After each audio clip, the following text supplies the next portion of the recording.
Today I am repurposing my candle crates that when I bought my candles, I am breaking them up into little pieces like this, and I am going to use them as mulch in my garden.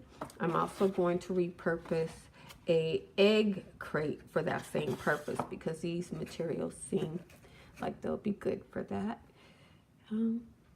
Cool beans. Sorry it's dark. Most of my house is dark. So what I do is I'm just breaking up the pieces by hand like this. And I use an additional crate to fill it into. So each crate I dump out is my next crate that I'm ripping up.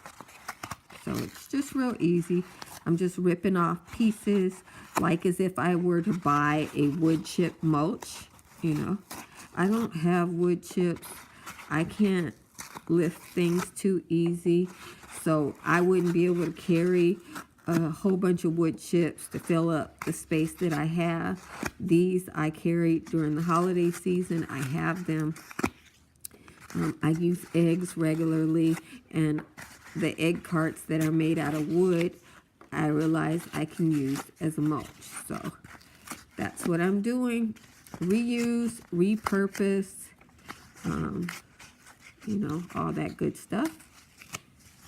I'm not depending on somebody else to recycle. I heard that sometimes they don't even recycle. They just throw stuff away after you put it in the recycle bin for your city.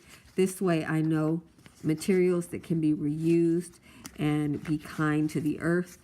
I'm doing that. So I'll show you how it goes. As usual, this is my second level. I've been using kitchen scraps for a very long time.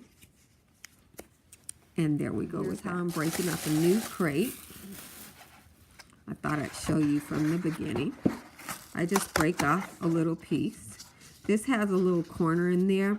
Until it breaks down, there'll probably be a little critter in the garden that will make use of that space, or maybe the creatures will just take it out right away. Just pull that off. And again, I'm leaving this like this because it might be useful to something in the rainy garden, which is what I'm putting this in. I wouldn't put this out in the summer unless I wanted to use it for weed control. But weeds are a privilege when you live in an arid environment. When you go into desert areas, you don't see any weeds. You see sand and rock and boulder. And the few plants that grow there, you know, they look like they've been in the struggle. So once I get that done, then I just rip into this. See how easy it is? So yeah, I'm putting in a little work here, but the environment, reducing my footprint is worth this work. Some people knit.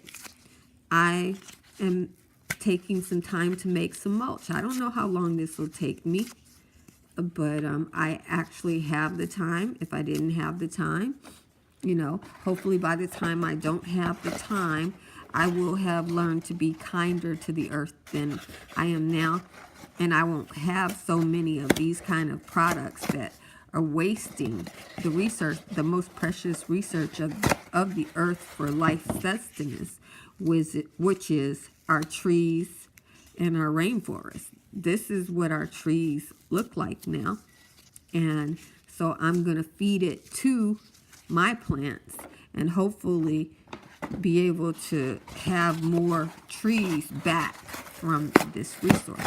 That's my whole purpose. Now you know.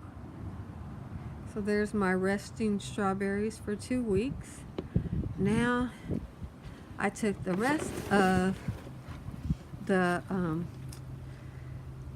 candle crates and I turned them into the basis of a mulch.